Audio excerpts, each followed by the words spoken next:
পরে হঠাৎ যদি যাই মরিয়া পাড়া পড়শি বীর করিয়া দেখিতে আসিবে সবে আমার মরা লাশ। বাজান রে আমি বুকের ভিতর নিয়ে বলি, বাজান রে তুমি কেন এই গজলটা গাও কাব্য গো? দেখি সব মানুষ শুধু চোখ বুজে রায় আর কাপড়ের কাপড় সাদা কাপড় পরায় আমাদের গোরস্থানে শোয়া দেয়। এ মুসলমান, মাত্র 3 বছর বয়স শিশু ছেলে আমার দাদু ভাইয়েরা কয়েকদিন আগে চাচা মারা গেল। ছোট ভাই আমার সঙ্গে আমাদের মেহেদি হাসান ছিল।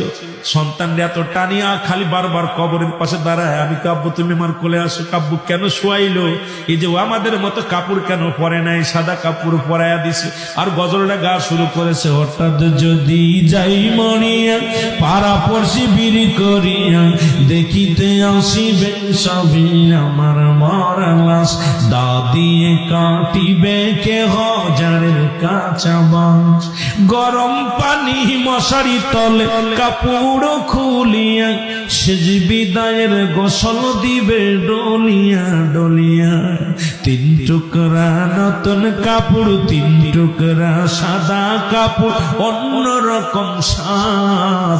দাঁত দিয়ে কাটিবে কে হাজারের কাঁচা বাঁশ। এরা মুসলমান পাটা কবরে চলে গেছে, এখনো দুনিয়ার পিছে পিছে ঘুরছে।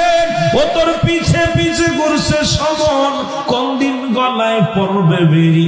দেখ না মন জাক মারি দুনিয়াদারি। আমার আল্লাহ বলেন কুল্লু নাফসিন যায়কাতুল মাউত। আমার রাসূল কি বলে? দলিল মেরকাত সরে মেরকাতের 10ম খণ্ড 722 নম্বর পৃষ্ঠা, তাফসীরুল বায়ান 5ম খণ্ড 524 নম্বর পৃষ্ঠা। আমার নবী কালা ইন্নাল্লাহি, আল্লাহর যারা মাহবুব বান্দা হয়ে যায় লা ইয়ামুত, তার মৃত্যু বরণ করে না। আল্লাহ কয় প্রতিটা প্রাণীর মৃত্যু স্বাদ গ্রহণ করতে হবে।